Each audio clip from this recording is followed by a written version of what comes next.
ಆ ಒಂದು ಘಟನೆಯನ್ನು ಸುಳ್ಯ ಬ್ಲಾಕ್ ಕಾಂಗ್ರೆಸ್ ತೀವ್ರವಾಗಿ ಖಂಡಿಸುತ್ತದೆ. ಇಂತಹ ಘಟನೆ ಇನ್ನು ಮುಂದೆ ಎಲ್ಲಿಯೂ ನಡೆಯಬಾರದು ಅಂತ ಹೇಳ್ತಕ್ಕಂಥ ಒಂದು ಆಗ್ರಹವನ್ನು ಕೂಡ ಕಾಂಗ್ರೆಸ್ ಮಾಡ್ತಾ ಇದೆ. ಘಟನೆಯ ನಂತರ ಯುವಕರ ತಂಡವೊಂದು ಸುಳ್ಯ ಬಸ್ ನಿಲ್ದಾಣದ ವಠಾರದಲ್ಲಿ ನೈತಿಕ ಪೊಲೀಸ್ ಗಿರಿಗೆ ಮಾಡಿ ಆ ಯುವಕನಿಗೆ ಮಾರಣಾಂತಿಕ ಹಲ್ಲೆ ನಡೆಸಿರುವುದನ್ನು ಕೂಡ ಬ್ಲಾಕ್ ಕಾಂಗ್ರೆಸ್ ಖಂಡಿಸುತ್ತದೆ.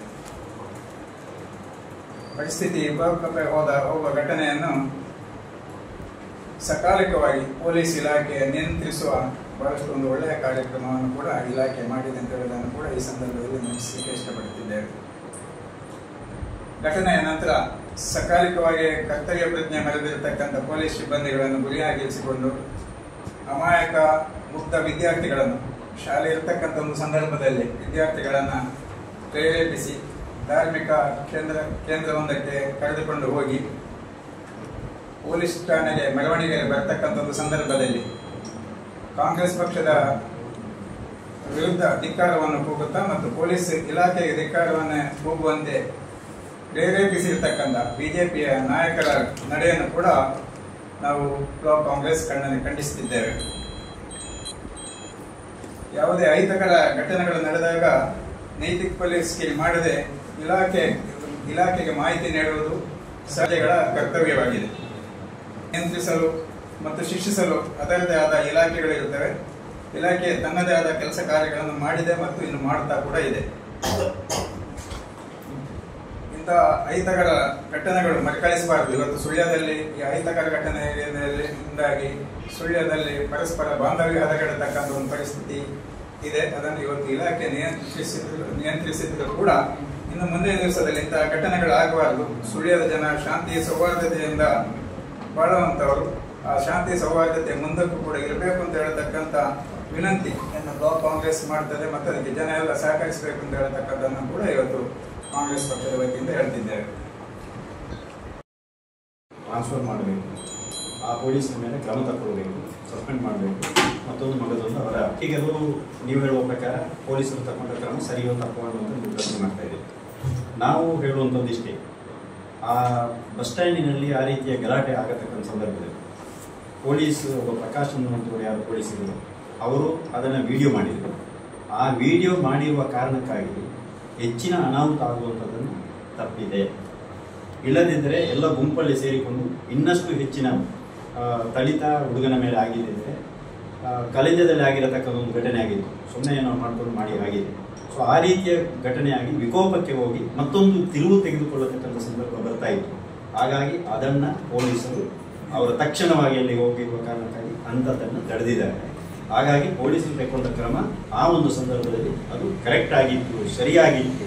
ಇವತ್ತು ಪೊಲೀಸರ ವಿರುದ್ಧ ಏನು ಬಿಜೆಪಿ ಆರೋಪ ಮಾಡ್ತಾ ಇದ್ದಾರಲ್ಲ, ಇದು ವೃಥಾ ಆರೋಪ ಮಾಡತಕ್ಕಂಥದ್ದು, ಇದು ಸರಿಯಲ್ಲ. ನಾನು ಅದನ್ನು ಕೇಳ್ತಾ ಇಲ್ಲ. ಈಗ ಎರಡು ಕಡೆಯಿಂದಲೂ ಈಗ ಉಳಿದ ಸರಿ ಇದೆ, ಸರಿ ಇದೆ, ಅದರಲ್ಲಿ ಏನು ತಪ್ಪೇನಿಲ್ಲ. ಯಾಕಂದ್ರೆ ಹುಡುಗ ಏನು ಅವರ ಬಸ್ಸಿನಲ್ಲಿ ಬರತಕ್ಕಂಥ ಏನು ಕಿರುಕುಳ ಕೊಟ್ಟ ಅನ್ನುವಂಥ ವಿಚಾರ ಏನಿದೆ, ಆ ಹುಡುಗನ ಮೇಲೂ ಕೂಡ ಕೇಸ್ ಹಾಕಿದ್ದಾರೆ. ಅದಕ್ಕೆ ಸಂಬಂಧಪಟ್ಟ ಕೇಸನ್ನು ಹಾಕಿದ್ದಾರೆ. ಅವನಿಗೆ ಹೊಡೆದಿರತಕ್ಕಂಥದ್ದಕ್ಕೂ ಅವರಿಗೆ ಸಂಬಂಧಪಟ್ಟ ಕೇಸ್ ಹಾಕಿದ್ದಾರೆ. ಅದು ಸರಿಯೋ ಹೆಚ್ಚೋ ಕಡಿಮೆ ಅನ್ನುವಂಥದ್ದು ನಾವೀಗ ಹೇಳಲಿಕ್ಕೆ ಬರುವುದಿಲ್ಲ. ಸೆಕ್ಷನ್ಗಳ ಬಗ್ಗೆ ಹೆಚ್ಚೋ ಕಡಿಮೆ ಅನ್ನುವಂಥದ್ದು ನಾವೀಗ ಹೇಳಲಿಕ್ಕೆ ಬರುವುದಿಲ್ಲ. ತನಿಖೆ ಮಾಡಿದ್ದಾರೆ, ಇನ್ನು ಹೆಚ್ಚಿನ ತನಿಖೆಯನ್ನು ಮಾಡ್ತಾರೆ. ಇನ್ನೊಂದು ಅವರ ಬೇಡಿಕೆ ಇರುವಂತದ್ದು ಅದೇ ಪ್ರಕಾಶ್ ಪೊಲೀಸರ ಮೇಲೆ ಒಂದು ಟ್ರಾನ್ಸ್ಫರ್ ಮಾಡಿಸಬೇಕು ಅಥವಾ ಅಮಾನತು ಮಾಡಬೇಕು ಅನ್ನೋದು ಬೇಡಿಕೆ ಇತ್ತು. ಸರಿಯಲ್ಲ, ಅದರ ಬಗ್ಗೆ ಏನು ಹೇಳ್ತೀವಿ? ಇದು ಸರಿಯಲ್ಲ. ಇದು ಅವರು ಥ್ರೆಟ್ ಕೊಡುವಂಥದ್ದು. ಯಾರು ಬಿಜೆಪಿಯವರು ಪೊಲೀಸ್ ಇಲಾಖೆಗೆ ಕೊಡತಕ್ಕಂಥ ಒಂದು ರೀತಿಯ ಬೆದರಿಕೆ. ಅವರನ್ನು ಟ್ರಾನ್ಸ್ಫರ್ ಮಾಡಬೇಕು, ಇವರ ಮೇಲೆ ತಪ್ಪಿತಸ್ಥರ ಮೇಲೆ ಕ್ರಮ ತಗೊಳ್ಬಾರ್ದು ಅನ್ನುವಂಥದ್ದು ಬೆದರಿಸುವ ತಂತ್ರವನ್ನು ಇವತ್ತು ಬಿಜೆಪಿ ಮಾಡತಕ್ಕಂಥದ್ದು ಬಹಳ ಸ್ಪಷ್ಟವಾಗಿ ನಾವು ಹೇಳಬಹುದು. ಯಾಕಂದ್ರೆ ಅವರು ತಗೊಳ್ಳೋದಕ್ಕೆ ಕರೆಕ್ಟಾಗಿ ಕ್ರಮ ತಗೊಳ್ಳದೆ ಹೋಗಿದ್ದಾರೆ ಹೆಚ್ಚಿನ ಅನಾಹುತ ಆಗ್ತಿತ್ತು ಅಂತ. ಯಾಕಂದ್ರೆ ನಾವು ವಿಡಿಯೋ ನೋಡಿದ್ದೇವೆ. ಆ ವಿಡಿಯೋದಲ್ಲಿ ಏನು ಮಾಡ್ತಾ ಇದ್ರು ಅನ್ನುವಂಥ ವಿಡಿಯೋವನ್ನು ನಾವು ನೋಡಿದ್ದೇವೆ. ಮೇಲೂ ಪ್ರಕರಣ ಆಗಿರುವಂಥದ್ದು ಯಾರು ತಪ್ಪು ಮಾಡಿದ್ದಾರೆ ಅವರ ಮೇಲೆ ಕ್ರಮ ತಗೋತಾರೆ. ನಮ್ಗೆ ಗೊತ್ತಿಲ್ಲ ಏನಿದೆ, ಕಾಮನ್ ಇಂಟೆನ್ಷನ್ ಅಂತ ಹೇಳ್ತಾರೆ, ಸೆಕ್ಷನ್ 34 ಅಂತ ಹೇಳ್ತಾರೆ. ಎಲ್ಲರೂ ಸಮಾನ ಉದ್ದೇಶ, ಎಲ್ಲರಿಗೂ ಅಪ್ಲೈ ಆಗ್ತದೆ. ಇದು ಸುಮ್ಮನೆ ನಾವು ಮಾತಾಡುವಾಗ ಸರ್ಕಾರಿ ಆಸ್ಪತ್ರೆಯಿಂದ ಅವರನ್ನು ಡಿಸ್ಚಾರ್ಜ್ ಪಕ್ಷದಲ್ಲಿ ಏನಿಲ್ಲ, ಅದು ಅವರವರ ವೈಯಕ್ತಿಕ ಸಂಬಂಧದಲ್ಲಿ ಏನಾದ್ರು ಸಂಬಂಧದಲ್ಲಿ ತಗೊಂಡು ಹೋಗಿರ್ಬೋದು. ಅದಕ್ಕೆ ನಾವೇನು ಮಾಡ್ಲಿಕ್ಕೆ ಸಂಬಂಧದ್ದು ಪಕ್ಷ ಇಂಟರ್ಫಿಯರ್ ಆಗದೆ ಪಕ್ಷದ ಅಧಿಕಾರಕ್ಕೆ ಹೋಗಿದ್ದು ಕೂಡ ನಮಗೆ ನೋವು ತಂದಿದೆ. ಒಂದು ಇಂಟರ್ಫಿಯರ್ ಆಗಲಿಲ್ಲಲ್ಲ. ಒಟ್ಟು ಇಂಥ ಘಟನೆಗಳು ಎರಡು ಕಡೆಯಿಂದ ಆಗಬಾರ್ದು. ನಾವೇನು ಹೇಳೋದಂದ್ರೆ ಸೋಕಾಲ್ಡ್ ಲೀಡರ್ಸ್, ಕಮ್ಯುನಿಟಿ ಲೀಡರ್ಸ್ ಇದನ್ನು ತಡೆಯುವಂಥ ಕೆಲಸ ಮಾಡಬೇಕು, ಹುಡುಗರಿಗೆ ಗೈಡ್ ಮಾಡಬೇಕು.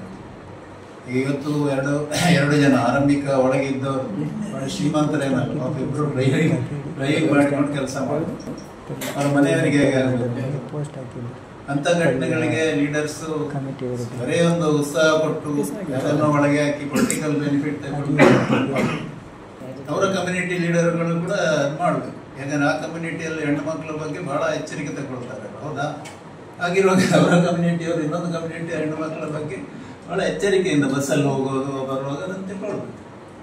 ಹಾಗಾಗಿ ಇದರಲ್ಲಿ ಕಾಂಗ್ರೆಸ್ಸಿನ ಪಾತ್ರ ಇಲ್ಲ. ಯಾರಾದ್ರು ಮಾಡಿದರೆ ಅವರವರ ಕಮ್ಯುನಿಟಿಯ ಪರವಾಗಿ ಇದು ಮಾಡಿರ್ಬೋದು. ಪಕ್ಷ ಯಾವುದೇ ಕಡೆಯಿಂದ ಎರಡೂ ಕಡೆಯಿಂದ ಸಹ ನಾವು ಇದು ಮಾಡ್ತೇವೆ. ಹೌದು, ಕಾನೂನು ಏನು ತಗೊಳ್ತದೆ, ನಮ್ಮ ದೇಶದ ಕಾನೂನು ಬದ್ಧರಾಗಿ. ನಮ್ಮದು ಮೇನ್ ಪ್ರತಿಭಟನೆ ನಡೆದಿದೆ. ಅದು ಪೊಲೀಸ್ ವ್ಯವಸ್ಥೆಯ ನೈತಿಕತೆಯನ್ನು ಕುಗ್ಗಿಸುವಂಥ ಒಂದು ವ್ಯವಸ್ಥೆ. ಅದನ್ನು ನಾವು ಪಕ್ಷದವರು ಹಾಗೂ ಸಾರ್ವಜನಿಕ ರೀತಿಯಲ್ಲಿ ನಾವು ಖಂಡಿಸ್ತೇವೆ.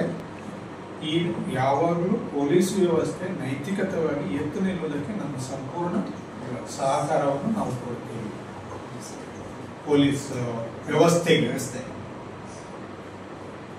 ಇವತ್ತು ಯಾರು ಧಿಕ್ಕಾರ ಆಗ್ತಾರೋ ಅವರಿಗೆ ತೊಂದರೆ ಆದಾಗ ಕೂಡ ಅವರೇ ಹೋಗಿ ಕೂಡ ನಮಗೆ ಬಹಳಷ್ಟು ಸಂತೋಷ.